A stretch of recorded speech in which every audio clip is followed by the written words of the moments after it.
So there have been a lot of Project Red reviews lately, so I'm not going to repeat them and bombard you guys with even more of the same thing. Instead, what I'm interested in is that, is the Project Red good enough to be a endgame budget IEM? In other words, if you are leaving the hobby right now or don't want to sell your house and feed your audio addiction, nor care enough about the smaller, incremental, more expensive upgrades, if that's you, then could you take the Red, leave the audiophile matrix, and still be completely satisfied? Well, Remember, all I'm offering is the truth, nothing more.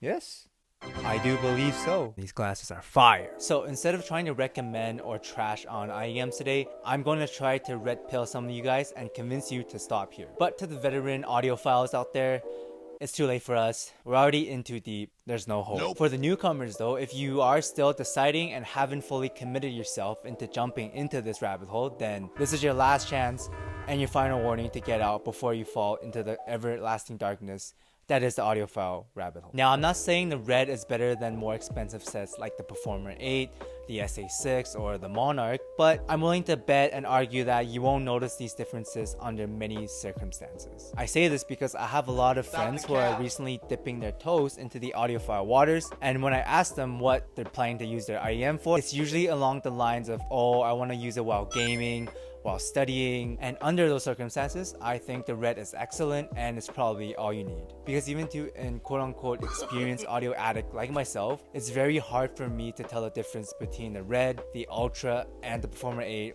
when I'm not focusing on them or while using them as background music. In other words, if I'm not actively looking out and picking for those differences, then it gets very hard for me to notice the small upgrades which comes with more expensive IEMs. You end up missing out on a lot of the small intricacies and details of the more expensive IEMs, and it makes upgrading to them pointless if you're just using them as background music. Which is why if your main goal is to just to get a good IEM for working, studying, commuting, then just stop at the Red. Stop it. Get some help.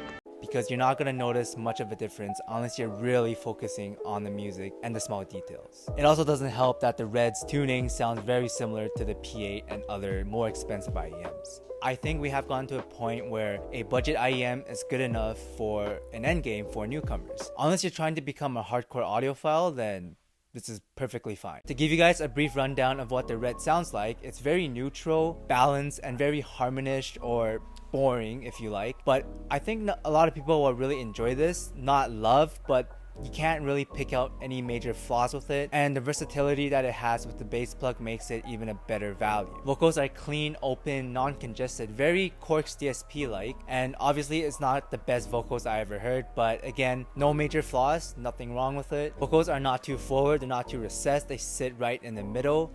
They lean slightly on the lighter side of things, but again, it's not going to be airy or magical or sparkly or very powerful, but it's very solid overall, and again, no major flaws in the vocals. The upper mids are relatively balanced and smooth. They're not peaky and sharp like the Blessing 3, and the treble is respectable. It has decent extension, but of course, it's not going to be airy like the SA6 Ultra or the Diva or the Dark Magician.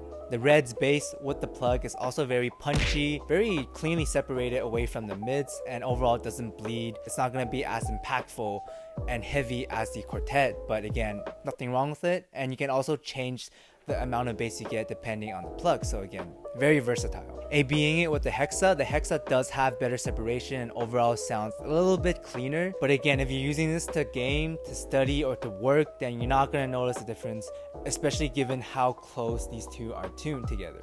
Again, the small gap in separation is there if you are looking for it. For example, on busier songs like Strangest Thing, House in Nebraska, Flower Town, etc, etc, the Hexa does come out as better layer and overall separates the instruments better than the Red, but if you're not going to be focusing only on the music, then you're not going to notice much of a difference. Comparing it to the Zero, it's definitely much better in my opinion. It fixes the spicy upper mids issue and also the scoop, which just makes the Red sound more natural, weighted, and just smooth in general. And versus the Con is very similar in terms of bass and just the overall tuning, but it fixes the upper treble issue on the Con, so it's just a better version in my opinion. And if you compare it to the Quarks and Tanya DSP, again, it's tuned very similar, but it fixes the small hissing and phasing issues on the DSP models because it's a 3.5 and not USB-C, which is why it sounds overall more weighted, less floaty, and the imaging is more sharp, precise and accurate. The bass is also just a lot better because it has 2 drivers instead of 1, and it has better drivers on top of it. So basically the red improves upon pre-existing IEMs, and in my opinion is currently the benchmark for $50 IEMs. To me, it's a top 5 IEM under $100 along with the Hexa and the Lena, and there is the PR2 as well, but